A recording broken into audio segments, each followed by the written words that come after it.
warahmatullahi wabarakatuh. Perkenalkan, nama saya Nur Ramadhani dengan NIM A111252070. Saya dari Universitas Tadulako, Fakultas Keguruan dan Ilmu Pendidikan, Program Studi Pendidikan Bahasa dan Sastra Indonesia. Di video kali ini, saya akan melakukan simulasi pembelajaran bahasa Indonesia dengan menggunakan model proyek Based Learning. Model proyek Based Learning ini saya pilih karena dapat membantu siswa menjadi lebih aktif, kreatif, serta mampu menghasilkan sebuah karya nyata melalui proyek pembelajaran. Materi yang akan saya ajarkan adalah menulis cerpen sederhana berdasarkan pengalaman pribadi siswa.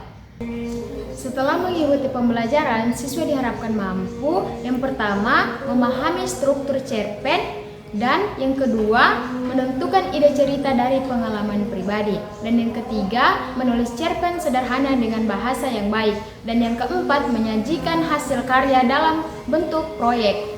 Adapun alur atau langkah pembelajaran, yang pertama memberikan pertanyaan pemantik, dan yang kedua, siswa menentukan ide proyek, dan yang ketiga, siswa menyusun dan menulis cerpen, dan yang keempat, siswa mempresentasikan hasil karya.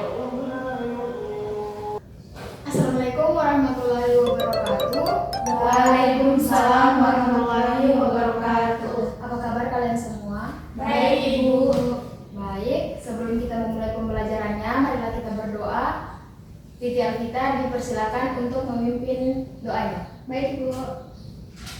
Teman-teman, sebelum kita belajar, marilah kita berdoa terlebih dahulu. Berdoa dimulai. Berdoa selesai. Jadi, menurut kalian, bagaimana cara membuat cerpen yang menarik dari pengalaman pribadi? Saya, Bu. Baik, Titi. Dengan menambahkan cerita dan perasaan, Ibu. Bagus sekali, Titi. Baik, hari ini Ibu akan memberikan sebuah proyek, yaitu menulis cerpen sederhana minimal 2 paragraf berdasarkan pengalaman pribadi kalian. Pastikan cerpen memiliki awal, tengah, dan akhir cerita. Baik, Ibu. Baik, Ibu. Waktu pengerjaan proyek ini Ibu kasih 20 menit. Gunakan waktu sebaik mungkin untuk menulis cerpen kalian. Jangan lupa gunakan bahasa yang baik dan susun alur cerita dengan jelas. Dipersilakan untuk menulis cerpennya. Baik, Ibu.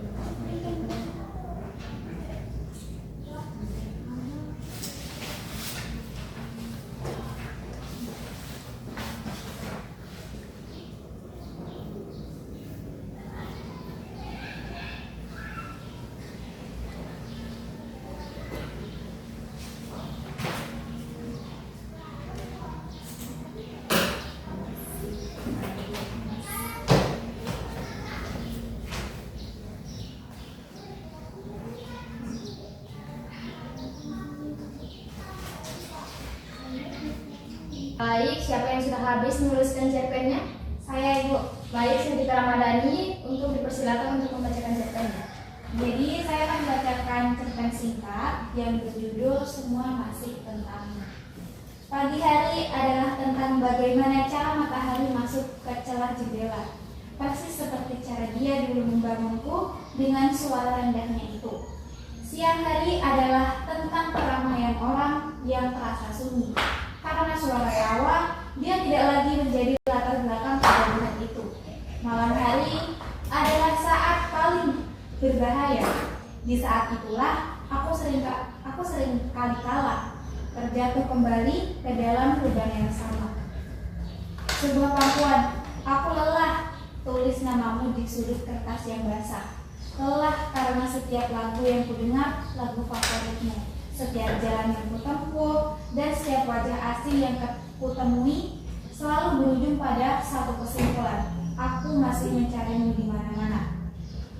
Di dunia ini mungkin sudah bergerak maju, kalender sudah berganti tahun, namun dalam semesta kecil milikku, waktu seolah berhenti berputar pada hari di mana dia melepaskan genggamannya. Ternyata mencintaimu adalah pekerjaan tetapku, meski semua tidak lagi mengetahui tentang itu. Jadi itu cerpen saya. Baik Setika, cerpen yang kau buat sudah sangat baik. Kalian sudah mampu menyusun cerita dengan alur yang jelas dan menarik. Ke depan, kalian bisa menambahkan dialog agar cerita lebih hidup. Baik Ibu, berarti masih ada kekurangannya ya Bu? Ya, dari pembelajaran hari ini, kita dapat menyimpulkan bahwa cerpen dapat dibuat dari pengalaman pribadi dengan memperhatikan struktur cerita. Model project based learning membantu siswa lebih aktif, kreatif, dan mampu menghasilkan karya nyata. Model ini sangat efektif untuk meningkatkan kemampuan menulis siswa. Baik, itu saja yang Ibu bisa sampaikan hari ini. Wassalamualaikum warahmatullahi wabarakatuh.